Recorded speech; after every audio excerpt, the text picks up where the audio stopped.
Hey y'all, welcome to the 2434 podcast where anything is possible and we learn from wins and losses. Hex speaking, and I'm here to give you an update about the NBA offseason. In this episode, we're going to be talking about the draft, which prospects I feel is going to be successful, and which prospects I feel is going to end up flaming out. With all that being said, we're going to have a packed episode tonight, and let's get it.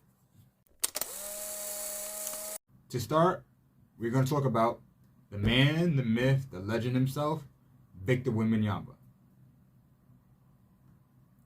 Wemby was taken with the first overall pick.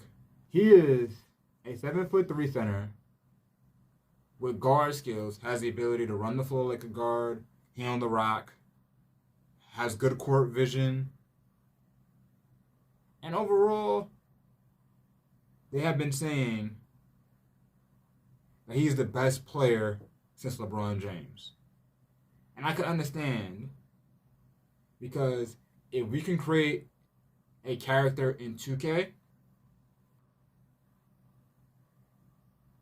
it would be him. 7'3", long arms, can handle the ball, can shoot threes, can play in the post while on the perimeter, and can run the floor. Pretty much that's Victor Wembanyama. Here are three of my major concerns with Victor. Because of his height, it makes dribbling extremely difficult for him. A lot of his dribble moves are going to be extremely wide because he's so tall and so big. A crossover, instead of being very extremely narrow and to be able to get to the spot that he wants to get to, it's going to be extremely wide because he's naturally bigger than everybody else. With that understanding, naturally, until he tightens up his handle, he's going to have a lot of turnovers, at least early in the league. The second issue I see with Wemby is he's extremely tall, very skinny, and has a high center of mass. Where that's going to be a problem is when he's playing against guys who are grown men, who are more physical and who are bigger and stronger than him. He's going to struggle getting into his spots, driving to the rim, and on post-ups because a lot of guys have the mass and the muscular strength to move him to spots that he doesn't want to go to. The problem with him defensively, because he has a high center of mass and he's very skinny and tall, when he's on the defensive side of the ball, even though he's going to get blocks because of his length,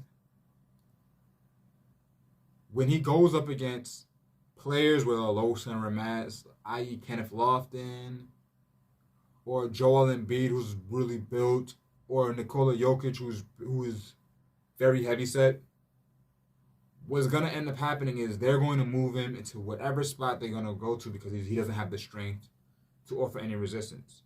And if you don't believe me, look up Kenneth Lofton versus Wemby in the 18U high school tournament, where the United States, which Kenneth Lofton was playing for, and France, which Wemby was playing for, played each other. And long story short, Kenneth Lofton was a big reason that the United States ended up winning that because Wemby was struggling guarding Kenneth Lofton. Only imagine what Joel Embiid will be able to do to him, and he's playing in the NBA with other grown-ass men. So with that being understood, I feel that it's going to be interesting to see how he plays.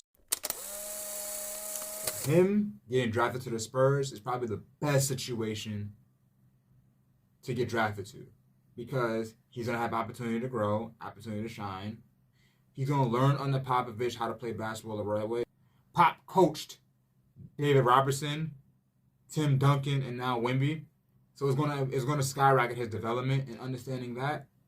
it's going to make it a lot easier for him to grow as a player. So with that, I can understand. I think this is going to be a match made in heaven, and I think it's going to work out for the Spurs, and I think they found their star for the future. Thank y'all for tuning in for the 2434 podcast. I'm Heck. Like, share, subscribe. I love y'all. I appreciate y'all. And y'all know the drill. We turn down.